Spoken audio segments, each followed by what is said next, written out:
कभी गौर किया है, इस दुनिया में हम हजारों लोगों से मिलते हैं, सैकड़ों चेहरे, लेकिन एक महिला होती है जो दिमाग से जाती नहीं। आप काम कर रहे हो, बिजी हो, दोस्तों के साथ हो, लेकिन अचानक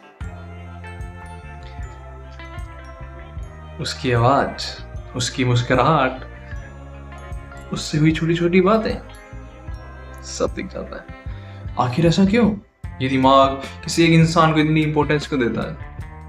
दरअसल आज ही हम जानने वाले हैं, इसके पीछे एक साइकोलॉजी है। And record this thing. देखो, ब्रेन जो है ना, किसी चीज को रैंडमली चूज नहीं करता। इसका एक खुद का स्ट्रक्चर है। किसी चीज को भी जब तक हाईलाइट नहीं करता, जब तक वहां पे इमोशन नाम की चीज नहीं जुड़ती है। एंड जब इमोशन जुड़ जाता है, ट्रिगर्ड हो जाता है, तो आपकी जो मेमोरी है वो भी काफी स्ट्रॉन्ग स्टोर होती है आपके दिमाग में। जब कोई लड़की आपको अंडरस्टैंड करती है, आपको सरप्राइजेस देती है, एंड ऐसी मोमेंट पे वार करती है जब आप पिघल जाते हो, तो वो बन जाती है emotional memory. And emotional memory का एक रूल है, वो जल्दी से डिलीट नहीं होती है। The unfinished stories. जी हाँ, साइकोलॉजी में कंसेप्ट है जाइगानिक इफेक्ट। इसके अंदर हमारा ब्रेन अधूरी कहानी को ज़्यादा इंपॉर्टेंस देता है कंपेयर टू जो कहानी पूरी हो चुकी है। इसलिए जो फीलिंग्स अधूरी रह जाती है, जो रिश्ते अधूरे रह जाते हैं, इंसान को वही चीज़ें बार बार रिप्ले होती है। क्योंकि जो चीज़ें पूरी तरह पूरी हो जाती है, रिश्ता प्रॉपर्ली एंड हो जाता है, तो हमारा जो होता है लाइफ का चैप्टर क्लोज कर देता है ब्रेन। बट जो चीज़ें अधूरी रहती है उसको भाई वो खुदेर खुदेर के सामने ले आता है।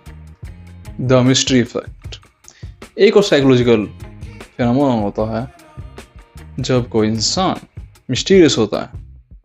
एग्जाम्पल हम ले रहे हैं, कोई लड़की कभी काफ़ी खुश होती है, अच्छा बिहेव करती है, कभी डिस्टेंस मेंटेन कर लेती है, काफ़ी अनप्रिडिक्टेबल बिहेवियर होता है, तो हमारा ब्रेन उसको एडजस्ट करने की कोशिश करता है, उसे समझने की कोशिश करता है उस पैटर्न को।